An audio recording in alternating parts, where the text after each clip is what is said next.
Arc Raiders Riven Tides update introduced us to a handful of new items in the gameplay experience beyond the new map, Arc, and the likes. Today, I want to point you in the right direction if you're looking to acquire all 4 of these new items and blueprints in Arc Raiders.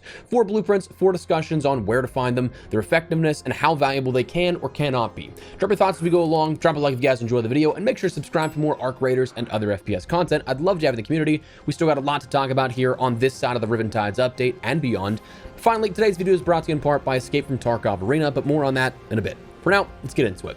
So with Riven Tides, Arc Raiders introduced 4 new items that we can find blueprints for and craft. The Tactical Mark III Smoke Augment, the Powered Descender, the Crash Mat, and the White Flag. Now those weren't the only usable items added into the game. We also saw the Dockmaster Detector, which acts as a metal detector to dig up things in Riven Tides, but that's not actually something you can craft on a whim. That's only a lootable item at the moment, but I'd be curious if they do ever make a blueprint for that in the future. But for the time being, you can only find those and use those. You can repair them and everything like that, but you can't craft them specifically.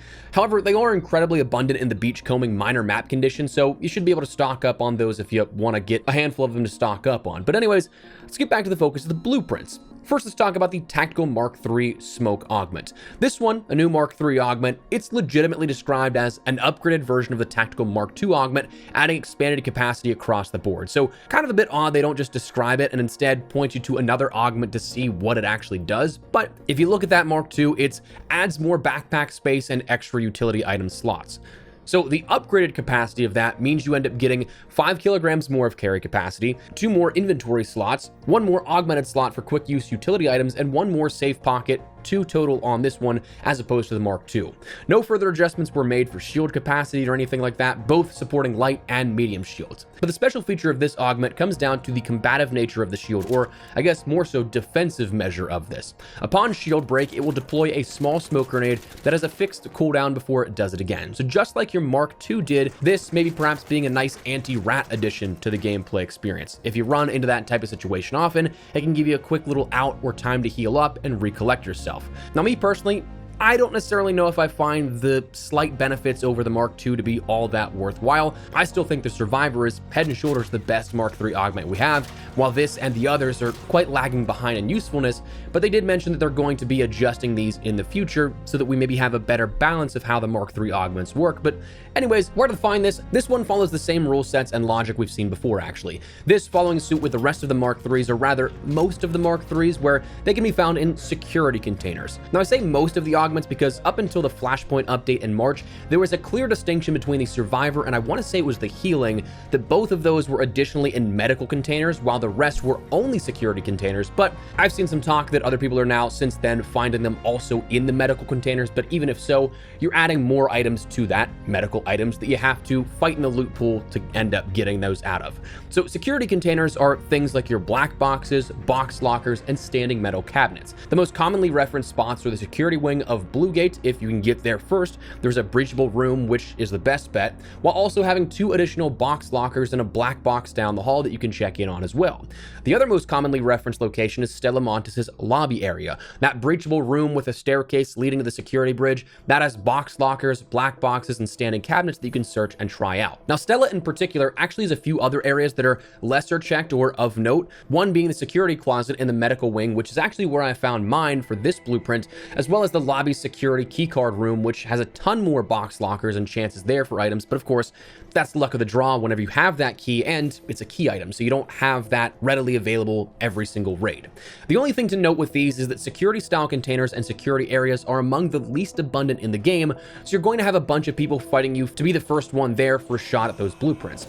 Doesn't hurt to go in completely naked or have stims in your safe pocket and try and Q snipe spawns that are closer and just surrender and re-Q if you don't get that, but this, as with all the other blueprints, best of luck. Now, there are 3 other blueprints here to talk about, those seemingly being map specific, as we'll get to in a second. But before we get to those, a quick message from today's sponsor, Escape from Tarkov Arena. Escape from Tarkov is a pioneer of the extraction space, a hardcore experience that helped shape the genre's landscape today. But many may not be as familiar with Escape from Tarkov Arena, a beta stage competitive PvPvE first-person shooter with tactical team modes developed by the same crew at Battlestate Games. Escape from Tarkov Arena combines these hardcore mechanics with a faster-paced gameplay session, with modes like Blast Gang, Team Fight, Last Hero, checkpoints, and the return of shootouts, a round-robin squab and duo tournament, there's plenty to do and grind out your game or to warm up your aim for a few raids in Tarkov. With Battle Pass and customization, custom tactical map reward tracks in 10 different locations, there's plenty to work towards. Not to mention, weapon progression and armory systems allow you to access more gear, a loadout system allows you to craft classes for your skill sets, and all of this is shared between your Escape from Tarkov and Escape from Tarkov Arena accounts and experiences. Season 2's newest update and Battle Pass, Casus Belli, adds over 70 free rewards such as a Battle Pass, exclusive weapons, and various cosmetics, while also introducing a new tactical map, Factory, featuring over 30 points of interest with unique rewards scattered throughout. If you'd like to check out Escape from Tarkov Arena, check out the link in the description below, where you can get up to 30% off discounts on the game and tactical bundles until May 3rd. New and first-time players using my code EspressoAPR26 can receive a set of rewards including 750,000 in-game currency and a first-time 10k Battle Pass XP boost. If interested, make sure to check it out, and again, thanks to Escape from Tarkov Arena for sponsoring this video. Alright, now back to it. The next 3 blueprints, they all appear to be, so far, exclusive to Riven Tides. So if you're looking for exclusively the Powered Descender, Crash Mat, or the White Flag, so far, they appear to be solely found on that new map. And right up front, they all appear to be in industrial-style containers as well. So your lockers, breachable brown boxes, the drawers on the cargo containers, things like that, and others that you see on screen right now, all have the chance to produce these 3 blueprints. Now, the Powered Descender, this is jetpack-like, mainly used for deceleration on falls. If you jump and then use it, you can kind of hover move. You won't gain much elevation, but kind of still. It's mostly used though for fall mitigation, allowing you to fall from heights that would normally severely damage or kill you and then go from there. Now, I've seen plenty of people attempting this from like Spaceport Tower, which doesn't end well, but for most buildings that other than the tallest point in the game, you can end up using this to your advantage. The problem with this one right now is that it requires the turbine core, which right now, there doesn't appear to be many that seem to spawn. Like, I've seen an incredible amount of people being like, I still have not seen one yet. I played yesterday probably 6 to 8 hours gathering footage for the update video earlier in the day, and then another 4 hours or so on stream, and I've still only seen 3 of them for this. So personally, I think Embark needs to increase that spawn rate, because your best bet right now is to end up getting these cores from like couriers and things like that around the map, instead of just fighting the turbine, and if anybody else does that with you, then having to fight them over the loot that you could end up getting. So that's something that is right now kind of a problematic piece to this, even if you do find the blueprint. But next up, we have the Crash Mat, which is another fall mitigating item, but this time an airbag essentially for you to aim for the bushes and fall on. This is a one-time use item, so you can't really use this for you and your squad or anything, but because it is a one-time use item, it's really cheap to craft, only taking 1 electrical component and 1 durable cloth to end up creating this. So you can kind of stack up on this if you do have enough of those components that you can bring multiple in a game for you, but again, it'll be something that helps to mitigate that fall. And then the White Flag blueprint is a whimsical one rather than anything else, this truly just being